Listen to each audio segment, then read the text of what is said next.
Alors, bonjour tout le monde. Claude Rinfret, je suis directeur des ressources humaines chez Viande du Breton. Je m'occupe de trois sites de production dans Beauce-et-Chemin et puis à Rivière-du-Loup. Notre site principal est ici à Rivière-du-Loup avec plus de 450 salariés. J'ai intitulé ma présentation La nécessité mère de toute innovation pour la simple et bonne raison que le système de navettage qu'on a mis en place, on peut passer à la page suivante, Jessie, découle d'un incendie qu'on a eu il y a plusieurs années et qui avait détruit complètement notre abattoir. Alors, je vais y revenir un peu plus tard. Comme je disais, donc du breton, on est dans le secteur agroalimentaire, on est intégré verticalement, c'est-à-dire qu'on va du champ à l'assiette, donc ferme d'élevage porcin, meunerie, nourriture animale, abattage, transformation et surtransformation. Donc, on parle de coupe primaire, on va parler de coupe finale, puis on va également parler de transformation alimentaire avec des charcuteries. On est présent dans les grandes surfaces, on est présent dans toutes les épiceries, on distribue au Canada, aux États-Unis, mais également en Asie et un peu partout dans le monde. Mais l'Asie est pour nous un grand marché. Environ 1500 employés au Canada et aux États-Unis. On parle principalement du New Hampshire pour les États-Unis, sinon Beauce-et-Chemin et Rivière-du-Loup pour le Canada. On a aussi un centre de distribution à Montréal.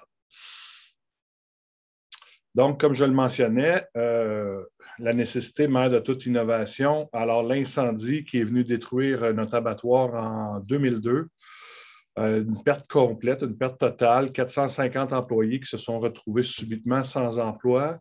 On avait réussi à mettre en place à l'époque une solution temporaire. On avait convenu d'une entente avec un petit abattoir de la Beauce à Sainte-Énédine qui nous a permis de continuer nos opérations pendant un certain temps, le temps de la reconstruction.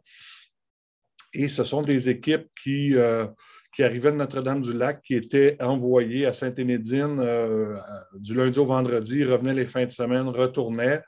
Alors, quand je dis une équipe se soude, sans le savoir à l'époque, on venait de faire ce qu'il fallait faire finalement pour implanter une recette qui avait du succès. Donc, on avait des gens qui voyageaient ensemble, qui revenaient ensemble la fin de semaine, se sont soudés durant l'expérience ou l'épreuve de l'incendie. Ils sont devenus une équipe très solide.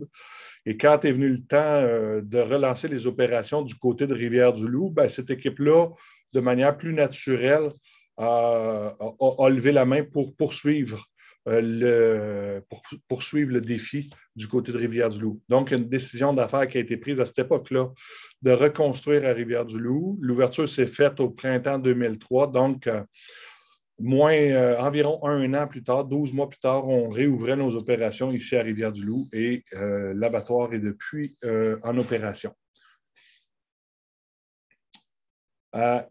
Donc, le défi, c'était de redémarrer la production à 70 km du lieu initial.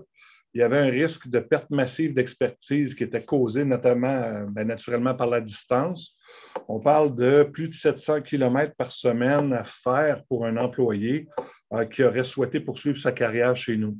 Donc, il y avait, oui, les risques de fatigue, les risques d'accident, mais pour l'entreprise, une perte d'expertise colossale qui compromettait le redémarrage des opérations.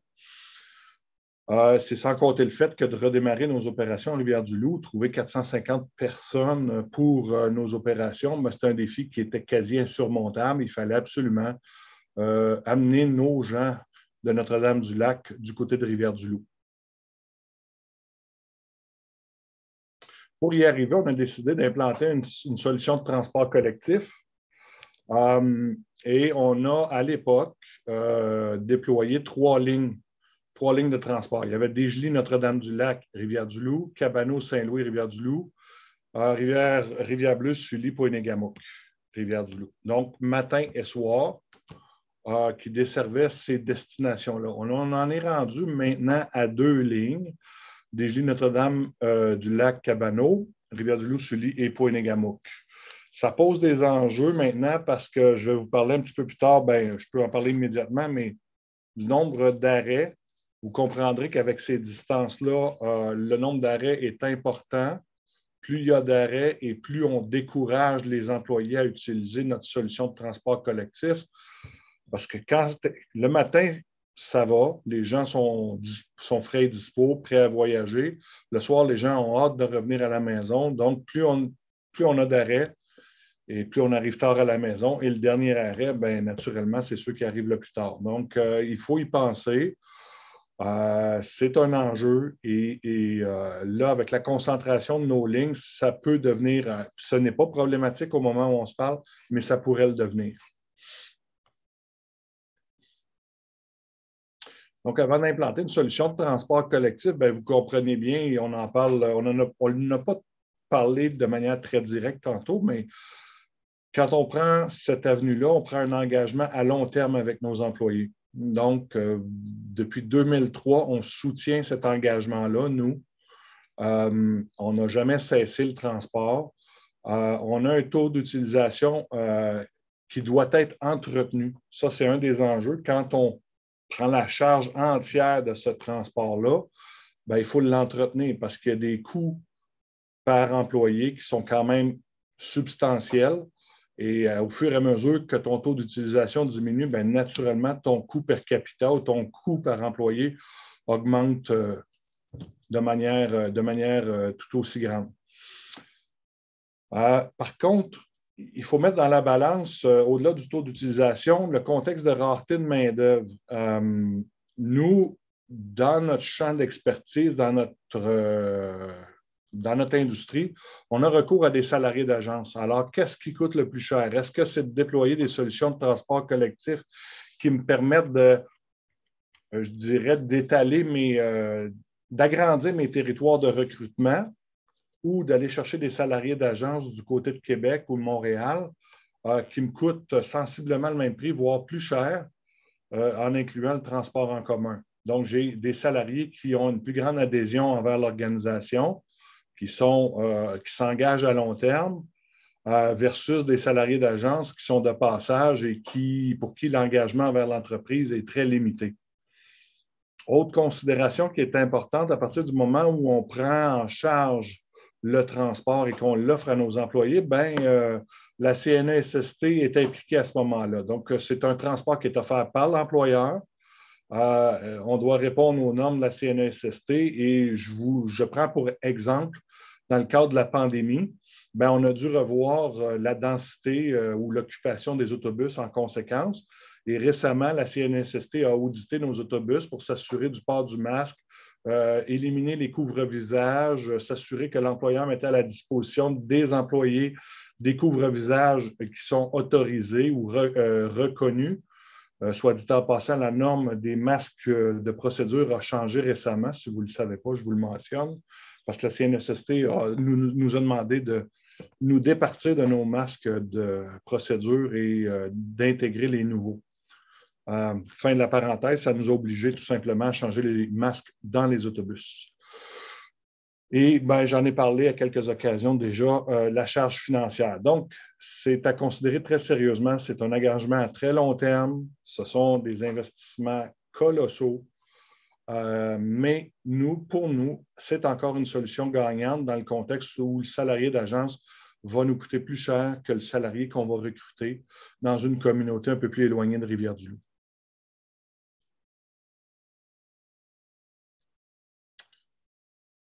On considère également que le développement de ces opportunités de transport-là ou de ces segments de transport-là est une opportunité pour nous de développer des nouveaux bassins de recrutement. Récemment, on a annoncé du côté de Saint-Pascal la fermeture de l'épicerie IGA.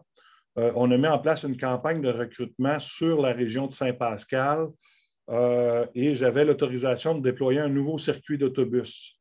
Je dois avouer, par contre, qu'à ma grande surprise, le succès n'a pas été au rendez-vous et notre créneau, ce qu'on ciblait, nous, ce sont les ménages qui n'ont pas les moyens de se payer 2 véhicules et qui souhaitent avoir un deuxième revenu à la maison et dans une compagnie d'envergure à l'extérieur de Saint-Pascal. Donc, qui n'ont pas les moyens de se déplacer.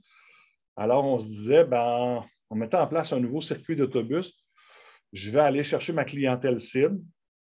Je vais aller chercher les gens donc, qui ont un seul véhicule ou les gens vivant seuls qui n'ont pas de véhicule, qui vont voir là une opportunité de se déployer en termes professionnels du côté de Rivière-du-Loup dans des entreprises de plus grande envergure que ce qui est disponible du côté de Saint-Pascal. Et ça ne s'est pas avéré. On a eu quelques candidatures, oui, mais ce sont tous des gens qui avaient leur propre véhicule. Alors, c'est un succès, je vais dire, en demi-teinte parce que moi, ça m'a permis d'aller chercher des nouveaux employés, mais je misais sur le développement de cette nouvelle ligne-là. Donc, j'en ai parlé, on dit opportunité pour les ménages ayant moins d'options de transport. Contribue également à ralentir la dévitalisation des petites communautés. En allant chercher nos jeunes dans le Témiscouata ou dans la région de Poinégamouk, on croit sincèrement qu'on contribue au maintien d'une certaine vitalité économique des petites communautés et à l'occupation du territoire. Donc, on ne déracine pas les gens pour les amener vers les centres urbains. On va les chercher et on contribue à cette vitalité économique-là.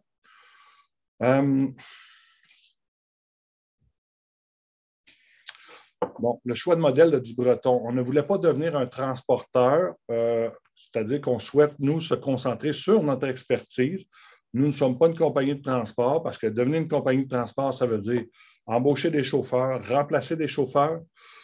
Ça veut dire un chauffeur qui appelle de manière impromptue pour te dire le matin qu'il est malade ou la veille qu'il est malade. Alors, comment je fais pour le remplacer? On ne veut pas s'engager là-dedans. Et avec ma nouvelle ligne que je voulais mettre en place du côté de Saint-Pascal, c'était la même recette pour les raisons que j'évoque présentement. On parle également d'achat de véhicules, de maintenance de véhicules, également de responsabilité. Donc, tout ce qui a trait à la responsabilité qui peut découler du fait de transporter nos employés avec nos propres véhicules. La formule qui a été mise en place en 2003 allouait ou permettait aux anciens employés de Notre-Dame-du-Lac d'être transportés sans frais et c'est toujours le cas. Donc, au moment où on se parle, nos anciens employés de Notre-Dame-du-Lac sont transportés sans frais et tous les autres qui se joignent au transport collectif qu'on a mis en place déboursent 7 $ par jour, aller-retour. En ce qui a trait à l'aménagement des arrêts et des trajets, bon, je voyais des abribus dans des petits villages, dans les régions un peu plus décentrées par rapport à Rivière-du-Loup. C'est un peu difficile et de toute façon, les gens se rendent à l'arrêt d'autobus généralement en véhicule ou encore se font accompagner en véhicule à l'arrêt d'autobus. Ce qu'on a convenu à tous les endroits, c'est des ententes avec des petits commerces de proximité, que ce soit une station-service, un dépanneur, et ça amène un peu d'affluence au commerce de proximité, tout en permettant à nos employés de se stationner gratuitement. Donc, c'est le type d'entente qu'on a convenu. Il faut voir aussi au confort des autobus. À 700 km par semaine, il n'est pas question de transporter nos employés dans des autobus jaunes, là, vous l'aurez compris. On a des coachs, là, des autobus de type Orléans Express là, qui sont utilisés. On travaille avec Autocar Bas-Saint-Laurent. Être attentif à la durée des trajets, il y a comme une limite à la durée des trajets. Quand on dépasse 40 minutes, là, ça commence à être intense par jour. Là, aller-retour, au-delà de 40 minutes, c'est un pensez-y bien. Et comme je vous le mentionnais un peu plus tôt, le nombre d'arrêts. Donc, il devient difficile d'aller au-delà, avec toutes les distances dont on parlait tantôt, d'aller au-delà de 3 arrêts. Ça peut être intense pour les employés qui sont dans l'autobus. Oui, on envisage des partenariats. Ça pose des difficultés. On en a parlé tantôt. Bon, il y a l'avantage, c'est le partage des frais. Par contre, il y a une perte de flexibilité pour l'entreprise. Il faut que les entreprises qui voyagent ensemble aient des horaires très, très semblables. Sinon, il faut multiplier les trajets et l'avantage en termes d'économie de coût se trouve à disparaître. Il y a également le risque, un des risques qu'on a évalué, il y a beaucoup d'emplois dans le parc industriel à Rivière-du-Loup où la main-d'œuvre est moins qualifiée, donc des emplois interchangeables. Je peux devenir journalier chez Dubreton comme je pourrais devenir journalier chez Lepage Millwork. À ce moment-là, on avait identifié le risque de maraudage dans les transports. Pas nécessairement du maraudage direct, mais de bouche à oreille entre les occupants du même véhicule, se retrouver dans des situations où on perd nos employés au bénéfice de d'autres employeurs de manière indirecte, dire hey, il y a 2 postes qui se sont ouverts, viens l'essayer, tu vas voir. Fait qu'on avait une certaine hésitation à aller vers ça. Parce que la rétention du personnel est difficile. Alors, créer des opportunités de maraudage, je vous le dis en toute transparence, c'est un des éléments qu'on regarde attentivement, avoir un des éléments négatifs qu'on considère ou des risques à avoir des partenariats multi-employeurs. Une des options qu'on souhaite considérer ou regarder, c'est de regarder du côté des municipalités ou des corporations de transport en faisant valoir que nos modes de transport contribuent à réduire la dévitalisation des petites communautés et voir avec ces communautés-là s'il y aurait moyen d'arriver à certains partenariats. Et également d'ouvrir peut-être nos autobus à du transport autre que pour le travail, comme on mentionnait tantôt. Vous allez me dire, c'est en contradiction avec le point précédent, c'est que la position n'est pas arrêtée complètement. Il faut mesurer comme il faut les risques et les avantages. Donc, en termes de coûts, comme je vous dis, c'est quand même assez substantiel.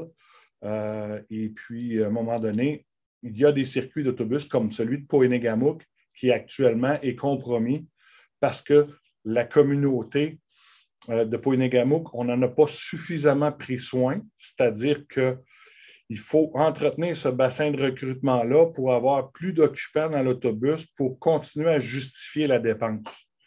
Et là, il faut vraiment se concentrer sur ce bassin-là pour aller chercher des nouveaux candidats et des nouveaux employés qui vont venir occuper le trajet d'autobus.